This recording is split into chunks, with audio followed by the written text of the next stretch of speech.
मेरा नाम है इंस्पेक्टर अर्जुन सिंह। क्राइम शहर पुलिस में 20 साल हो गए मुझे। मैंने बहुत केस देखे हैं, हत्याएं देखी हैं, लाशें देखी हैं, लेकिन ये केस मुझे आज भी रात को जगाता है। आज मैं आपको वो कहानी सुनाऊंगा जो मैंने खुद अपनी आंखों से देखी, जो मेरे हाथों से गुजरी। तो बैठिए, ध्यान से सुनिए, और हाँ, अगर दिल कमज़ोर हो तो शायद ये कहानी आपके लिए नहीं है। तारीख 22 दिसंबर 1977, जगह क्राइम शहर की पश्चिमी घाटी। उस दिन मेरी शाम की ड्यूटी थी। कंट्रोल रूम से कॉल आई, इंस्पेक्टर साहब, एक डॉक्टर का फ़ोन आया है, कह रहे हैं उनके घर में कुछ गड़बड़ है। मैंने सोचा रोज़ की बात है, घरेलू झगड़ा होगा, 10 मिनट का काम। मैं कितना गलत था। जब मैं डॉक्टर विक्रम राय के घर पहुंचा, वो दरवाजे पर खड़े थे।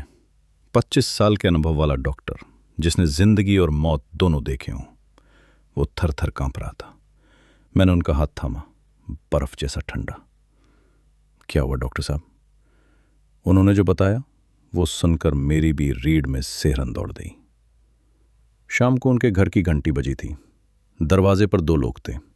एक बुजुर्ग आदमी जिसका नाम था अजय, उसके साथ उसका जवान बेटा रोहन। दोनों के कपड़े मैले, जूतों पर कीचड़।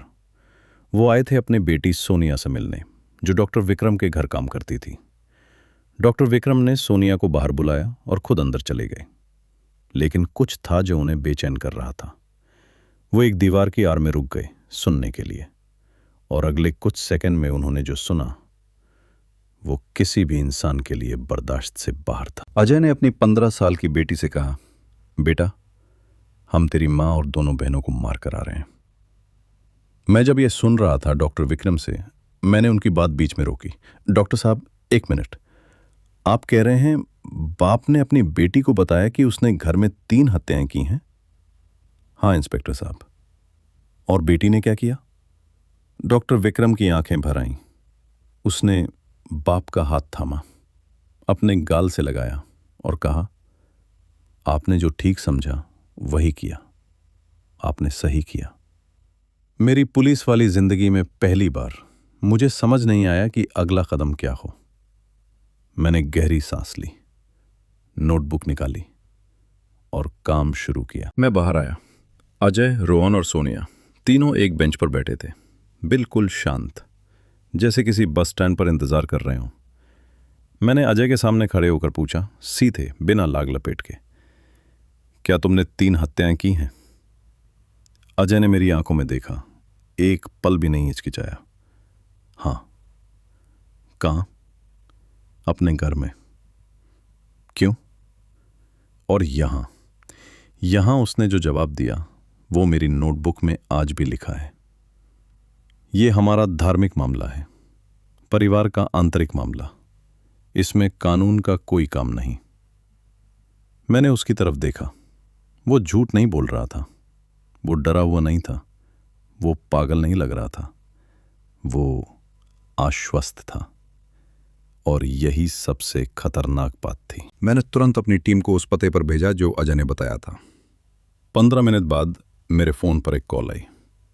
मेरा सबसे पुराना कांस्टेबल था लाइन पर, हवलदार रमेश, 20 साल का तजुर्बा, जिसने दंगे देखे थे, बाढ़ में लाशें निकाली थीं। उसकी आवाज़ कांप रही थी। साहब, आप आइए। मैं बता नहीं सकता फ़ोन पर। जब मैं वहाँ पहुँचा, मैं समझ गया क्यों। बाथरूम में 1 लाश, लिविंग रूम में 2, तीनों महिलाएं, माँ और 2 बेटियां। पूरा घर खून से लाल था, और जो मंजर था वो किसी इंसान के बस का नहीं लग रहा था। शरीर के अंगों को अलग करके दीवारों पर टांगा गया था। मैंने अपने जूनियर से कहा, बाहर जाओ, ताज़ी हवा लो।